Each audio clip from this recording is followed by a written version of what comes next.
All right, so we're going to get started, and as people log on, and they can ask questions.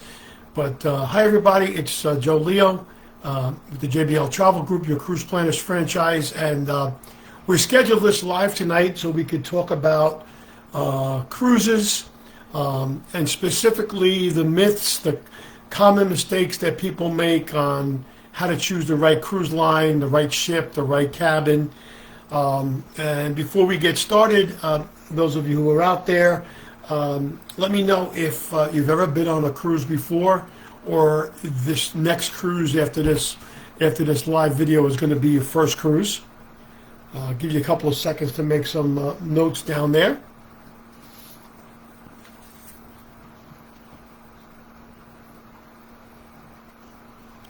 So let me start out with talking about the biggest myths that I hear all the time. Number one is cruises are too expensive. And actually, cruises are one of the best values out there for travel. When you think about it, what's included, your food, your accommodations, entertainment, the pools, and all kinds of other activities, and not to mention visiting multiple destinations and only having to unpack one time, which is the biggest thing. If you were trying to do that same type of vacation as a land vacation and visit multiple destinations, the cost would be significantly more because we'd be adding on flights and hotels and transportation from the airports to the hotels and back and forth. The other question other myth that we hear all the time is that cruises are only for old people. Actually, modern cruise lines are designed for everyone, couples, families, groups of friends, even young travelers, because of the adventure and the entertainment. A lot of the ships today have water parks and zip lines, live shows, casinos, spas, nightclubs, so it kind of fits any age bracket. The average age across all the cruise lines is actually 40 years old. And I personally have clients that are in their 30s, 40s, 50s, and up that take cruises on a regular basis. So it just really comes down to choosing the right cruise line and the right ship for your personality and your travel style. Because there's truly a cruise line out there for everyone. Myth number 3 that we hear a lot of is cruises are too crowded. And modern ships today are incredibly well designed with a lot of open spaces, quiet decks. Many of them have adult-only sections. Now, I personally sponsor a lot of groups during the course of the year, 50 to 100 people at a time. And we always comment how we don't see each other during the course of the day because everybody's off doing their own thing. And it's sometimes the only time we see each other is if we get together for dinner or we're going to meet at a bar, after the day's activities are done. So it might seem that it's crowded, but they're not crowded. There's plenty of places to hide. The last myth I hear a lot about is I'm going to get seasick. Don't go by the fact that you might get seasick on a smaller boat if you went out fishing in the bay or something. These are not boats. These are ships. One captain once told me that you can put a boat on a ship, but you can't put a ship on a boat. These are big ships. These are floating cities, and they are equipped with stabilizers that actually minimize the amount of rocking. And depending upon where you are on the ship is what you're going to feel. And that's why picking the right cabins and that kind of stuff is very important. I see Craig's out there. Hi, Craig. How are you? Anybody else out there? I see a bunch of people out there. Come say hello in the comments.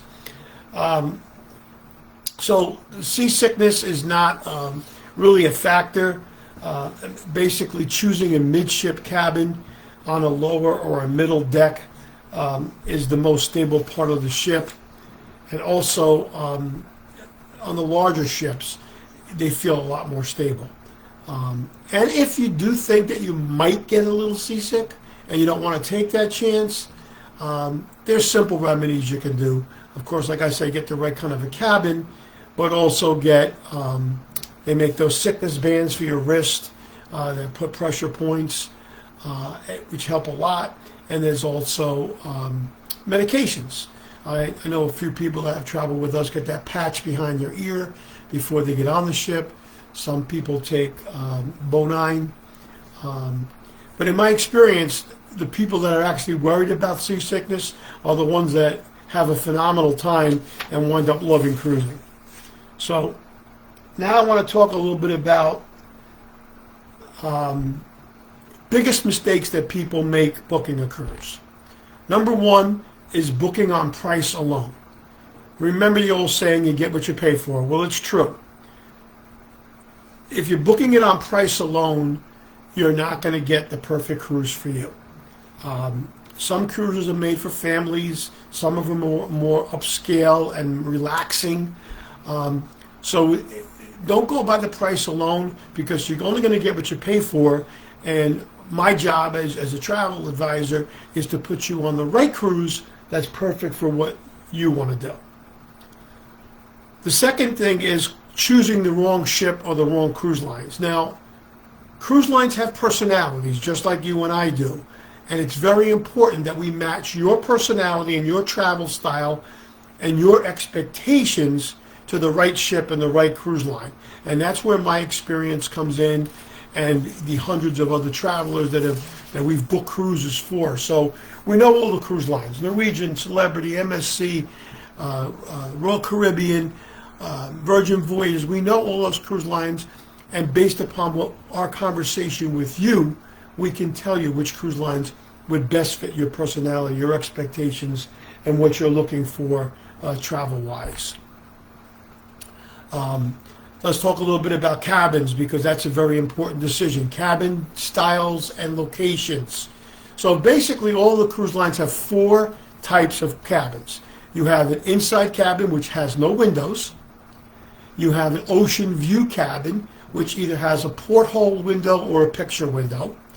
Then you have a balcony cabin, which is just what it says it is. It has a balcony, so you have a place to sit outside and overlook the ocean or overlook the ports, a couple of chairs and a table out there. And then there are suites, which also come with balconies. And balcony cabins are the most popular because people like to have that little private, personal outdoor space to themselves. And the suites are great, especially when you're traveling with more than 2 people, like a lot of families do when they're bringing the kids along. However, some of the inside cabins and the ocean view cabins also can accommodate up to 4 people. But again, you're either going to have no windows or you're just going to have a porthole or a picture window. So depending upon your budget, we can do an inside or an ocean view that will accommodate 4, or we can move you up into a balcony or a suite. The next big mistake people make is waiting too long to book. And that's one of the most expensive mistakes that people can make, because as the ship starts to fill up, the prices go up. And generally the prices don't go down at that point. And the best cabins and the best locations on the ship sell out very fast. Booking early will give you the opportunity to pick the rooms where you want them, in midship locations or aft or forward, depending on what you really want. I have some people that love the aft-facing cabins. I'm a big fan of them now. I tried one on my last cruise, and I just totally enjoyed watching it as we pulled away from the ports. So depending on where you want to go, but those cabins are the cabins that go first. So booking early is going to give you the best selection of cabins and the best value. And when you're working with me in our agency, we monitor the prices. So if for any reason the price goes down on your sailing, we're going to have your price adjusted automatically. So you're not going to have to worry about losing out that you booked at a higher price. Because if the price goes down, we're going to adjust that for you. So now I just want to talk a little bit about the different types of sailings that are available. From our area here in New York and New Jersey, you have a port in New York, you have a port in Cape Liberty in Bayonne, and your choices there are going to be Norwegian, Royal Caribbean, or Celebrity. There's also MSC from Brooklyn, But MSC is only going to be sailing out of Brooklyn, I think, for another 5 or 6 months, and then they're going to be not using that port any longer. I'm not sure if the port is being refurbished or what's going on, but it looks like they're going to come back there once that's done, and I'll bring you more information about that. But for right now, that's what you have from this area. And of course, there's also ocean and river cruises, so depending on what you want to do, river cruises are, more personal, less people. They're on the rivers in Europe, in France, and those kinds of things, and we can talk about that if that's something that interests you. As far as destinations are concerned, when you're sailing out of the New York and New Jersey area, you're limited to the types of destinations. 9 times out of 10, the sailings out of here are either going to Bermuda or they're going south, and they're going to stop in, say, Orlando, Port Canaveral area. Then they're going to go to a private island that's owned by that cruise line. Usually then they'll stop in Nassau in the Bahamas before they come back to New York and New Jersey. The other cruises that come out of this area also go to New England and Canada, and that's usually late August, September, and October. So you're limited in the ports that you're going to be able to hit from here. Unless sometimes you can get a 10 or 12 day out of New York and New Jersey that's going to go way south into the Caribbean, and those come during the course of the year. They're not regularly scheduled, but if you're interested in something like that and you'll let me know, I can watch for dates on when those will be available. When you're sailing out of Florida, now you got a lot of choices. You got Tampa, you have Fort Lauderdale, you have Port Canaveral, you have Miami. Now you have Galveston, Texas, if you want to go out to Galveston. Now you're looking at, you can sail the Eastern Caribbean, the Western Caribbean, the Southern Caribbean, which is your Aruba, Bonaire, Curacao, and that area. And then a lot of people, one of the most popular cruises right now is Alaska. And you can take that out of Canada, or you can take that out of Seattle, Washington. And the other one is a Europe cruise, which you're going to get out of Spain or Italy. So those European Mediterranean cruises, which are unbelievable. The other thing that you might also get out of our area from time to time is what they call a transatlantic cruise. And they leave from our area, and let's just say they're going to go to Italy. They sail from here to Italy with 1 or 2 stops along the way, with a lot of days at sea, and then you're going to fly home from that port where it docks, whether it's Italy or Spain or wherever that transatlantic's going.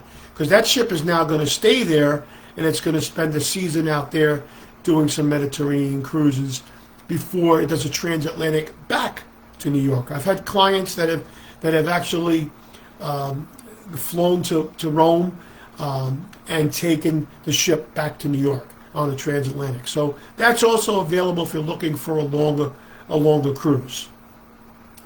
If you have never cruised before and you have some questions about cruising, you can always reach me at 732-831-5200. You can send me an email at joe.leo@cruiseplanners.com.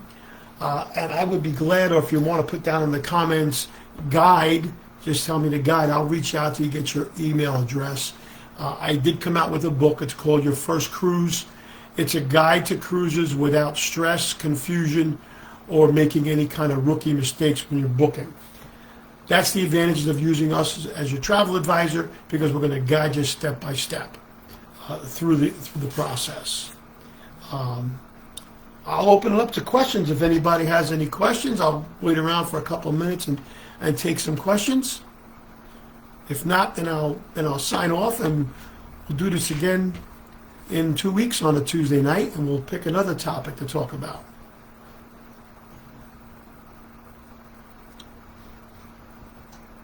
If you have cruised before and you have a favorite cruise line, put that down in the comments also. I'd love to hear about what cruise line you like, and put a little thing in there why you like it, or even tell me where you've cruised before. We've done Bermuda a few times. We did Alaska a couple of times. We've done the Southern Caribbean. Our Italy and Greece cruise that we did almost 3 years ago now was excellent. We did all of Italy and into Greece. That was an excellent cruise. I got to say, though, Alaska was probably one of my favorite ones. And people who are into that wildlife, and it's a great cruise. I think it's something everybody should go on. Craig says, any good hotels in Seattle? Yes, we have a whole bunch of hotels we've worked with in Seattle. When you're cruising out of there for an Alaska cruise, and we also have a transportation company out there that we have worked with several times that will pick you up from the airport and take you to your hotel, and then pick you up from the hotel and get you over to the cruise port. So yes, Craig, we do have some. Just send me some information. I know I booked you for Alaska. Craig says, you booked me for Alaska. I know I did. Call me and we'll talk about the hotels. You have a little time yet, and we'll talk about the transportation services and all that good stuff. All right. Well, if nobody else has any other questions, thanks for tuning in tonight. We're going to replay this a couple of times on our Facebook page, and we'll send it over to our Instagram page. And I thank you for tuning in. This is Joe Leo with the JBL Travel Group, a cruise planners franchise. And you can reach us at 732-831-5200, or you can go to our website, which is www.jbltravelgroup.net. Enjoy the rest of your evening. I'll talk to you real soon.